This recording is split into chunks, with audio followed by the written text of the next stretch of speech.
Saludos amigos, bienvenidos a Muévete, el programa del cooperativismo. Continuamos una serie de programas de contenido social, educativo y principalmente transitando por esta pandemia y cómo estas circunstancias han cambiado nuestra manera de socializar, nuestra manera de interactuar y definitivamente procuramos regresar a algún grado de normalidad que quizás no sea la normalidad que tenemos previo a la pandemia. Hoy nos acompaña una invitada muy especial, y lo especial es, en primer lugar, porque es una joven científica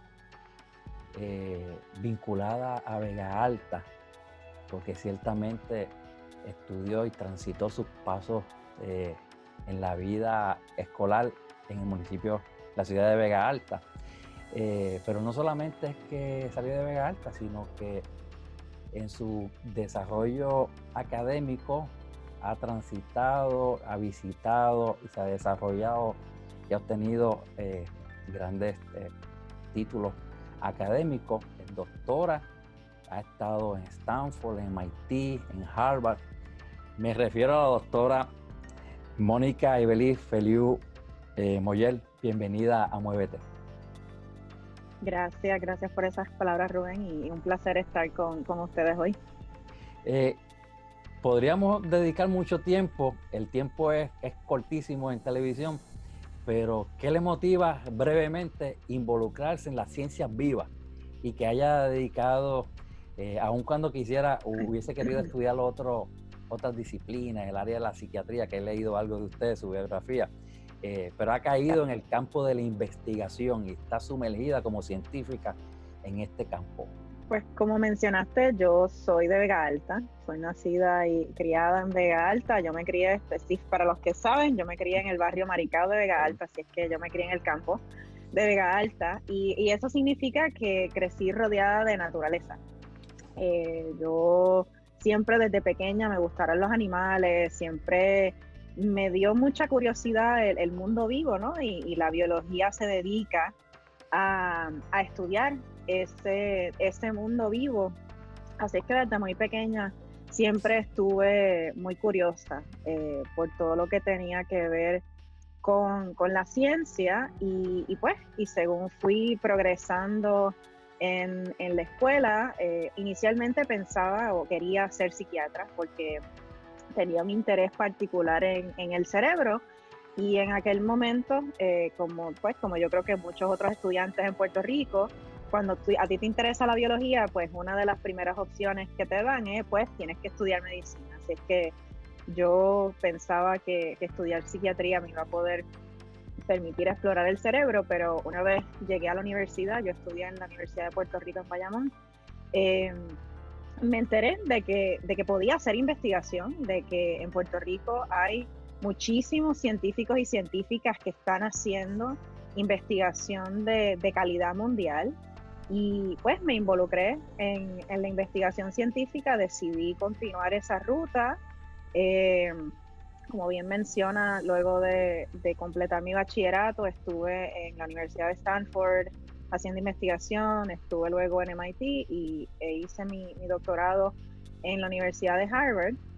Así es que estuve inmersa en la investigación por más de 11 años en mi carrera, pero siempre tuve una inquietud, para mí una gran motivación cuando yo decidí que iba a salir de Puerto Rico para perseguir mis estudios doctorales.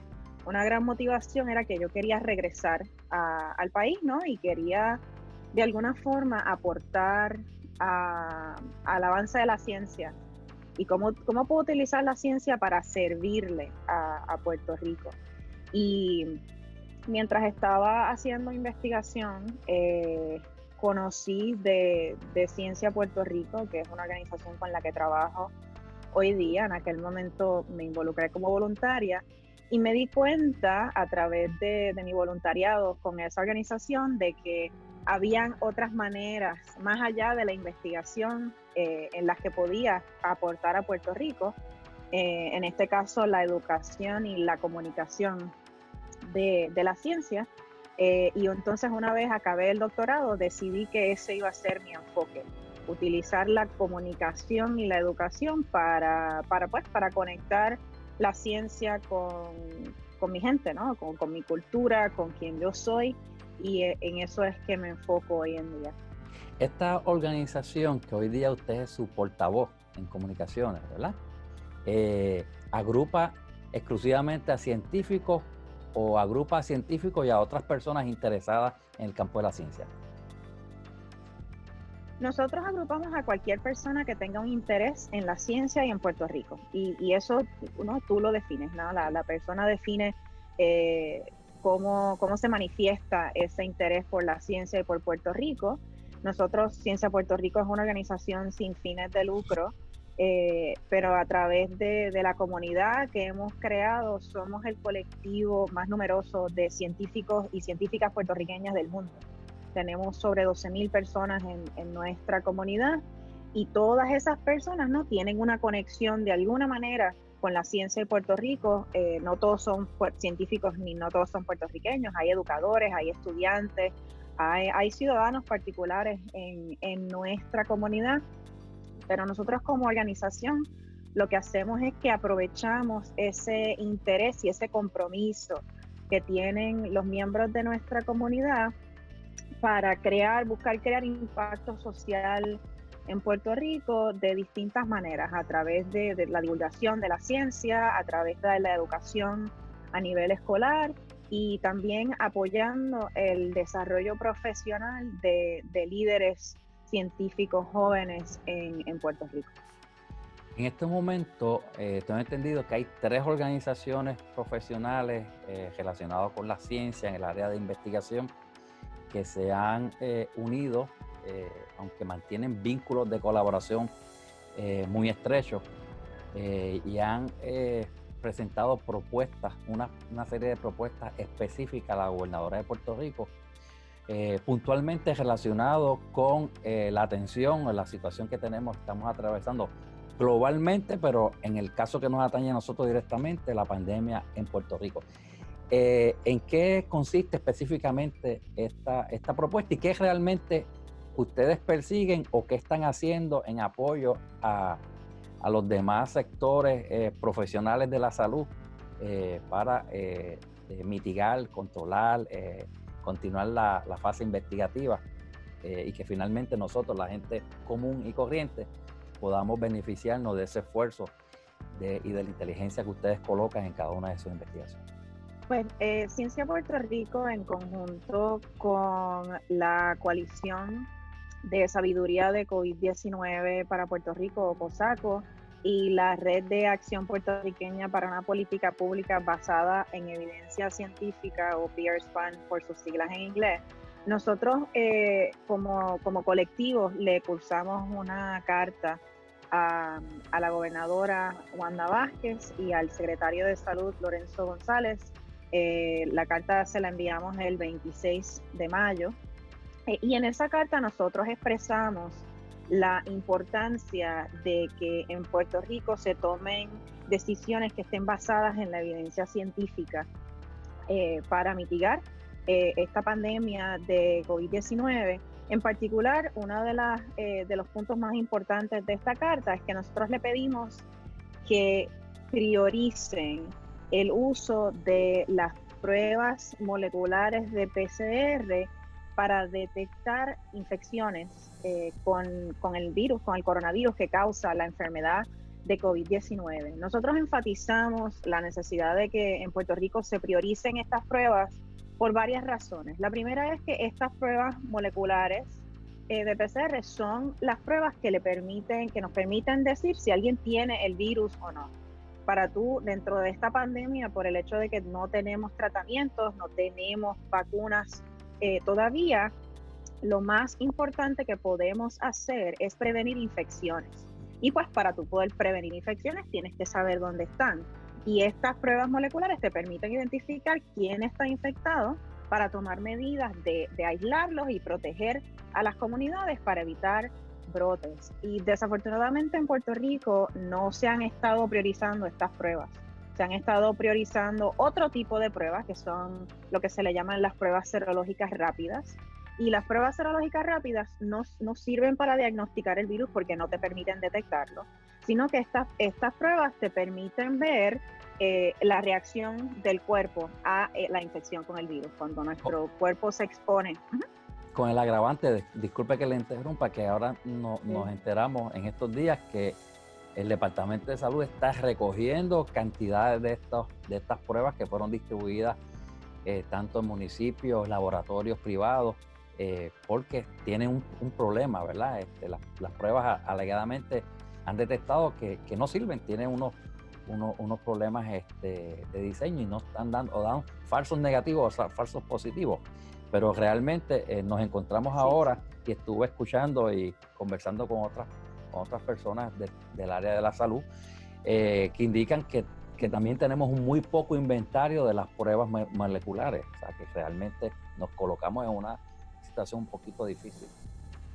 Sí, entonces, bueno, porque como se han estado priorizando, ¿no?, estas pruebas serológicas que no son las que debemos estar utilizando, como usted bien señala, estas pruebas, en particular una marca de las pruebas que se compró en Puerto Rico, pues son muy poco confiables al nivel de que la Agencia de Drogas y Alimentos de los Estados Unidos, o la FDA, recomendaron que se retiren del mercado. Así es que el uso de esas pruebas, el uso que se le ha estado dando en Puerto Rico a esas pruebas es problemático porque no se están utilizando para lo que se diseñaron. Entonces, nosotros por eso hacemos la recomendación de que se enfoquen en las pruebas moleculares, pero entonces también hacemos otras recomendaciones para poder mejorar la infraestructura científica y salubrista que le va a permitir a Puerto Rico realmente responder de una forma apropiada, que está basada en la mejor evidencia científica que tenemos disponible para preservar la salud del pueblo de Puerto Rico. Es impresionante, el gobierno federal hace apenas unos días depositó en las cuentas del gobierno de Puerto Rico $2.200 millones para ser utilizados específicamente en gastos relacionados con instancias, ¿verdad? Y, perdón la redundancia, relacionadas con la pandemia. Muy pocos, son creo que cerca de 60 a 65 millones se han estado asignando al Departamento de Salud. Creo que es parte de lo que ustedes están señalando, que se redirijan esos recursos, ¿verdad? O que se utilicen prioritariamente para la atención, como usted señala. Exacto, sí, son $68 millones. 68 millones, que realmente cuando uno lo mira, una suma absoluta, pues uno puede pensar, ¿verdad? Eso es relativo, puede ser mucho o poco, pero cuando lo compara con los 2.200 millones que estaban disponibles para el gobierno de Puerto Rico, realmente es una cantidad muy bajita, muy bajita. ¿Qué otras gestiones ustedes han estado en comunicación, en contacto, antes de cursarle la comunicación a la gobernadora? Y con copia al secretario, vi la comunicación porque es un documento público, ustedes lo han subido, lo han posteado en el site de ustedes. Antes de llegar a ese punto de enviarle esa comunicación, ya ustedes habían discutido con sus asesores en el área de salud o de política pública, o en el área del Task Force, que hay un Task Force bastante amplio. ¿Han discutido, han tenido interacción con estos otros profesionales? Pues nosotros con el Task Force, por ejemplo, el Task Force médico en particular, no hemos tenido mucha comunicación, pero la comunidad de ciencia de Puerto Rico y yo diría que la comunidad científica puertorriqueña en general ha estado sumamente activa en distintos aspectos relacionados a la pandemia. Nosotros en particular como organización hemos estado llevando a cabo campañas de educación. Nosotros hemos estado colaborando con diversos medios de comunicación para la publicación de columnas de opinión y artículos sobre ciencia, todos relacionados ¿no?, a la biología, a la salud pública, a la salud mental, pero también la educación, la política pública. Obviamente, esta pandemia ha trastocado todos, ¿no?, todos los aspectos de nuestra sociedad. Hemos estado llevando esas campañas de medios, conectando a científicos con periodistas, con distintos medios de comunicación para que sirvan de recurso y de fuente para esos medios. Nosotros también hemos estado colaborando con el Fideicomiso de Salud Pública de Puerto Rico para aumentar la capacidad de que precisamente se puedan hacer pruebas moleculares en Puerto Rico. Cuando comenzó esta pandemia en marzo, Puerto Rico tenía capacidad de hacer aproximadamente 50 pruebas moleculares al día. Y gracias a estos esfuerzos de algunos de mis colegas y los colegas del Fideicomiso de Salud Pública, hoy en día los laboratorios privados solamente, esto no cuenta el Departamento de Salud, ya se están haciendo sobre 3,000 pruebas al día moleculares de PCR para detectar infecciones de COVID-19. Nosotros también hemos estado proveyendo recursos educativos para los estudiantes, para los educadores, para los padres. Sabemos que ya las clases acabaron, el semestre acabó, pero mientras estuvimos 2 meses sin que los estudiantes fueran a la escuela, y entonces nosotros estábamos proveyendo recursos, materiales educativos, charlas con científicos y miembros de nuestra comunidad para interactuar con los estudiantes, proveyéndoles recursos a los maestros. Nosotros también hemos estado involucrados en distintos esfuerzos de abogacía, ¿no?, en pro de una política pública basada en evidencia científica, como esta carta. Nosotros también alertamos al Comité de Recursos Naturales del Congreso de los Estados Unidos que hay unas disparidades en términos de cómo se están asignando recursos a Puerto Rico y a otros territorios de los Estados Unidos, y nosotros colaboramos para alertar de esas disparidades, y hubo una carta que ese comité emitió al director del Departamento de Salud Federal, y esa carta la firmaron 12 congresistas de los Estados Unidos, de ambos partidos, incluyendo la comisionada residente Jennifer González, Nidia Velázquez, Alexandria Ocasio-Cortez, Julián Castro. Así es que hemos estado involucrados, ¿no?, en distintos ámbitos para asegurarnos que la ciencia y los científicos y científicas puertorriqueños estén presentes en la mesa cuando se refiere a combatir esta pandemia. Es muy pronto, ¿verdad?, poder obtener una reacción sobre el recibo de esa comunicación por parte de la gobernadora, porque apenas hace unos días que se le cursó. Debe uno entender que siendo un asunto medular tan importante para la vida de todos los puertorriqueños, entendamos, ¿verdad?, que se le asigne la prioridad, ¿verdad?, y la consideración que ello merita. Yo estuve viendo algunos de tiene una serie de links y de anejos, muchísima información, y llama la atención, ¿verdad?, el que los pone al Estado en capacidad de tener un criterio científico para poder, en el ejercicio del diseño de las políticas públicas en el área de la salud, pues que realmente tenga un peso importante en lo que son el criterio científico. Hay una presión enorme de muchos medios de comunicación prominentes en Puerto Rico dirigidos, y no es solapado, directamente instando a la apertura, el daño tan dramático que se tiene sobre los aspectos económicos en el país. ¿Cuál es el criterio científico respecto a esa apertura? Si la manera en que la estamos o se va a ejecutar esa apertura estamos en el timing, es el momento oportuno, o qué debemos procurar?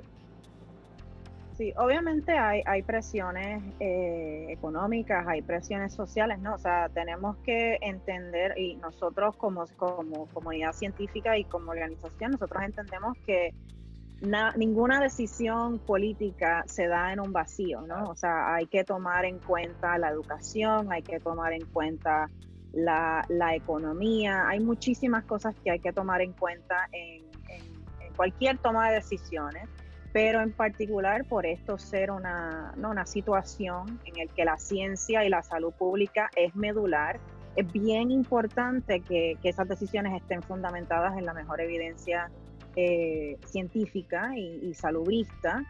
Y mi opinión personal y lo que realmente el consenso de la comunidad científica y la comunidad salubrista es que la reapertura ha sido apresurada. Hay distintos organismos a nivel mundial, ¿no?, que se enfocan en la salud pública y que han establecido una serie de criterios para guiar esa reapertura de la manera más segura posible, ¿no? O sea, entendemos que es imposible que estemos cerrados hasta que se encuentre una vacuna. Eso realmente no es realista.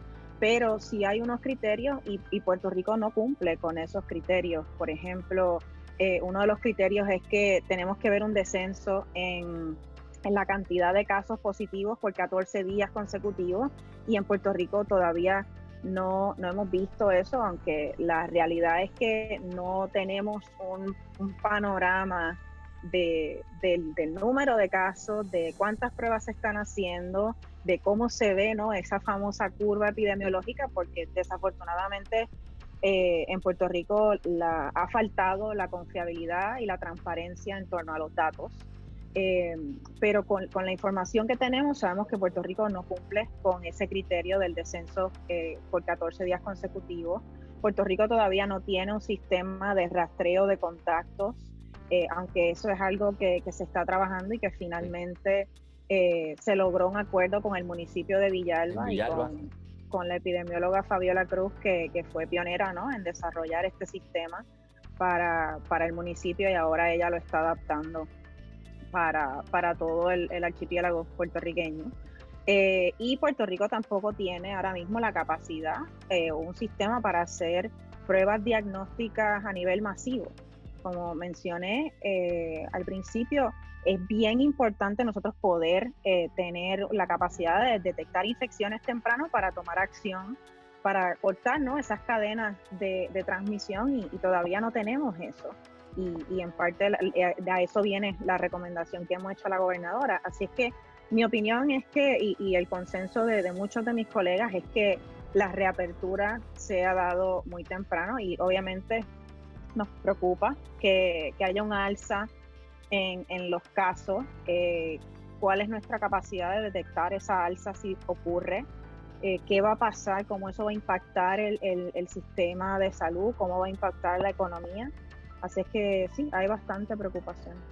Yo insisto en que en este periodo tan corto, desde marzo, vamos a poner a principios de marzo hasta el día de hoy, nosotros hemos tenido disponibles, o sea, nuestro país ha tenido disponibles 2.200 millones de dólares, más 787 millones que la Junta de Supervisión Fiscal autorizó, libró esos fondos de las reservas líquidas que tiene el Estado, y los ha puesto a disposición de nuestro gobierno para que, ¿verdad?, atendamos este asunto.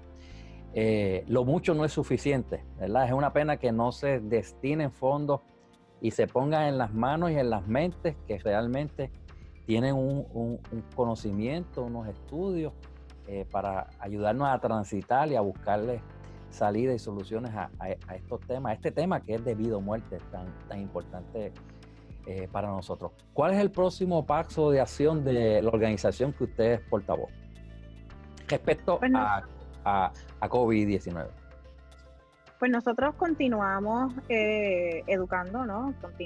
Nos continuamos poniendo a la disposición del gobierno para colaborar tanto en el diseño de estrategias como en la educación. O sea, nosotros desde el principio, nuestra organización y la comunidad científica en general ha estado y ha expresado públicamente su disposición de ayudar. Y hoy, por ejemplo, hoy es 28 de mayo, hoy se anunció que hay investigadores, el Fideicomiso de Ciencia de Puerto Rico otorgó unas subvenciones específicamente para hacer investigación sobre COVID-19 en Puerto Rico, y hoy salió una noticia de que hay investigadores que ya están bastante avanzados en el desarrollo de una prueba para serológica que va a permitir que mucho mayor confiabilidad y sensibilidad de las que hay disponibles en el mercado, y que nos va a permitir ver cuántas personas han estado infectadas en la población, ¿no? Las serológicas, como mencioné antes, no detectan el virus, pero sí tienen una utilidad. Así es que ya estamos viendo una prueba criolla, una prueba desarrollada en Puerto Rico. Así es que yo creo que eso me lleva a la importancia, una de las cosas por las cuales nosotros siempre hemos abogado, pero creo que en esta coyuntura en particular es uno de nuestros enfoques para el futuro, es la importancia de que se invierta en la infraestructura científica de Puerto Rico. O sea, Puerto Rico tiene el talento, tiene la capacidad, tiene las instituciones para nosotros poder buscar soluciones a los problemas que nos afectan en particular como país, pero también para buscar exportar soluciones al mundo entero. Y nosotros pensamos que invertir en esa infraestructura científica, en que tengamos decisiones que estén basadas en evidencia científica, nos va a permitir estar mejor preparados y ser más proactivos de cara a cualquier otra emergencia que se presente en el futuro. O sea, Puerto Rico lleva 3 años pasando de una emergencia a la otra: el huracán María, los huracanes Irma y María, los terremotos, y ahora esta pandemia. Y nosotros estamos convencidos de que invertir en la ciencia boricua es algo que es necesario para que estemos preparados para el futuro, para otras futuras emergencias, pero también como instrumento de desarrollo social y económico para el país. Ciertamente nosotros aspiramos a eso también, a que ustedes les permitan ocupar los espacios y que reciban los recursos que las academias en Puerto Rico, los centros de investigación reciban el apoyo económico que requieren, ¿verdad?, para estos procesos, estos estudios, estos trabajos científicos, pero que también reciban de todos nosotros la admiración, el respeto por el trabajo y el agradecimiento por el orgullo que nos hacen sentir de que no estamos solos, estamos acompañados por un talento indescriptible como es el que tiene la comunidad científica de nuestro país que usted representa. Doctora, gracias por acompañarnos en esta edición de Muévete. Ciertamente le invito públicamente a que nos permita tener y disfrutar de otra amena conversación con usted más adelante, porque ciertamente tenemos mucho de qué hablar y de qué compartir con todos los puertorriqueños. Gracias por acompañarnos. Así es, siempre a las órdenes, y cuando gusten regreso. Claro que sí, mucho éxito y gracias por todo, ¿ok? Muchísimas gracias a usted. A ustedes, amigos, nos estaremos dando cita en la próxima edición de Muévete, el programa del cooperativismo. Hasta luego. Produce Here and Now para Vega